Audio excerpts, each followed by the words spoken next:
Okay, so today we're going to be taking a look at Call of Duty Modern Warfare 2019 Ground War. Now, why is Ground War from Modern Warfare 2019 important enough to make a separate video on?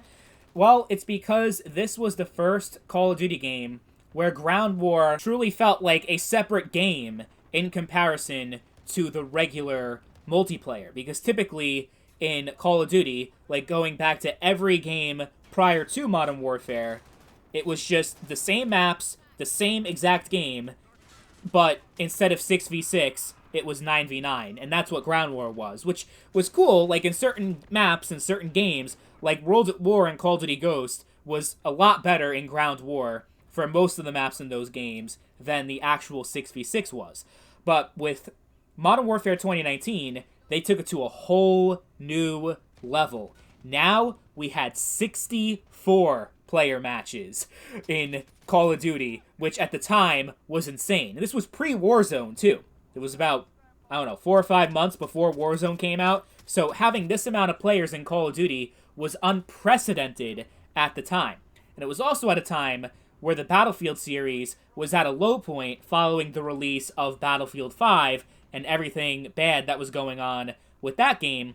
This was a nice, solid alternative to Battlefield while still feeling like Call of Duty and its own experience, and it was great. It was absolutely great. As much as I like to shit on Modern Warfare 2019, this was one of the really amazing things that they did with this game. Because you had so many players in these large maps, you got a lot of kills, and you were easily able to rank up and grind the camos and everything.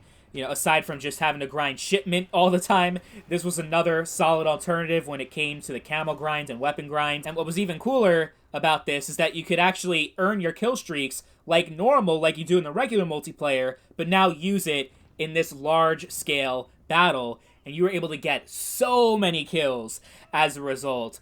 Yeah, it was intense. It was very intense, and it still is in 2025.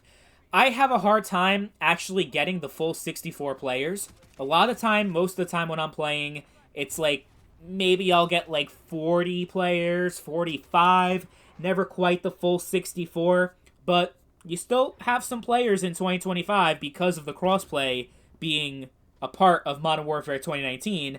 That helps keep some of these more obscure and less played game modes of Modern Warfare alive, as opposed to if crossplay was not enabled, it would probably just be like Team Deathmatch and maybe Domination if you're lucky, which is how it is with all the other Call of Duty games before Modern Warfare, because if you had the PlayStation version of that game, then you can only play with other PlayStation players. Like, people don't realize, because it's been so long now since crossplay has been a regular aspect of Call of Duty, the struggles that you'd have sometimes not having that, especially as the games got older and older and older.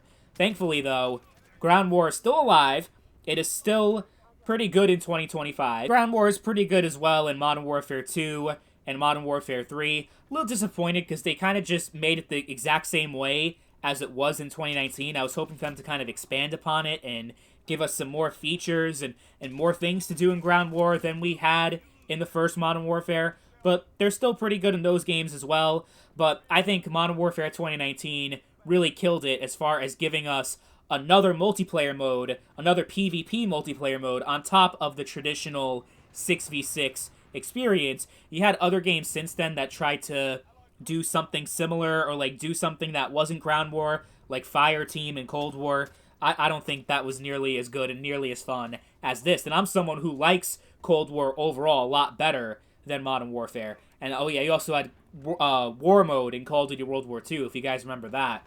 Forget how many players that was. I think it was like 32, or maybe it was 24. I don't remember. It was pretty big, though, for its time. But I really think the gameplay style and presentation of Modern Warfare fit really well and fit, honestly, better for something like Ground War than it did for the actual, like, regular multiplayer mode. We actually did get a good amount of maps for Ground War because when Warzone came out, they kind of pooled the resources together, so a lot of the Ground War maps that they added in throughout the seasons were just ripped off of Verdansk from Warzone. So if you were a huge Verdansk fan, if you really liked that map, and I know it's coming back now, but if you want the OG experience, like what the closest to it, you should play Ground War in 2025. It's obviously not the same because it's not Battle Royale, but I think you'll honestly love it if you loved Warzone 1 in 2020 and you kind of want to re-experience some of that nostalgia. I think in that way as well, it's a pretty valuable experience now. But yes, the best of Call of Duty and the best of Battlefield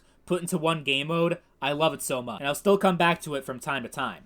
Let me know in the comment section if you still play Ground War, or if you played Ground War back in the day, and what were your overall thoughts on it.